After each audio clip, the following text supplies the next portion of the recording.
আচ্ছা, কেউ যদি তোমাকে জিজ্ঞেস করে সবথেকে অলস প্রাণী কোনটা, আমার মাথায় সবার আগেই আসবে পান্ডা। এই কথাটা শুধু আমি বলছি এমনটা না, আমি বিশ্বাসও করি। আজকের যে কেকটা ছিল, কাস্টমার যে অর্ডার করেছিল, আমার মনে হয় যার বার্থডে ছিল সেও হয়তো এইরকমই পান্ডার মতো অলস একটি প্রাণী। খানিকটা আমিও ওই রকমই, আমারও কাজ না থাকলে আমিও ল্যাদ খেয়ে পড়ে থাকতে খুবই পছন্দ করি, খুবই ভালো লাগে আমার। না যাই হোক, আমার কথা বাদ দাও।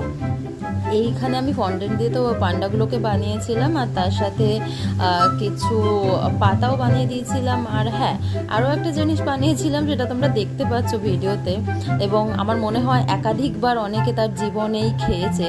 হ্যাঁ, ঠিকই ধরেছো, বাস। যাই হোক, জোকস অ্যাপার্ট। তো ওটাও তো বানাতে হয়েছে, পান্ডার খাবার কি না, কাস্টমারের দেখে খুব পছন্দ হয়েছে। আর একটা কথা বলা হয়নি, এটা একটা চকলেট ফ্লেভারের কেক ছিল। তোমরা দেখে জানিও, অবশ্যই কমেন্ট করে জানিও কীরকম লাগলো। ভিডিও ভালো লাগলে লাইক করতে ভুলো না, চ্যানেলটাকে সাবস্ক্রাইব করে আমার পাশে থেকো। আজকের জন্য টাটা, হর হর মহাদেব।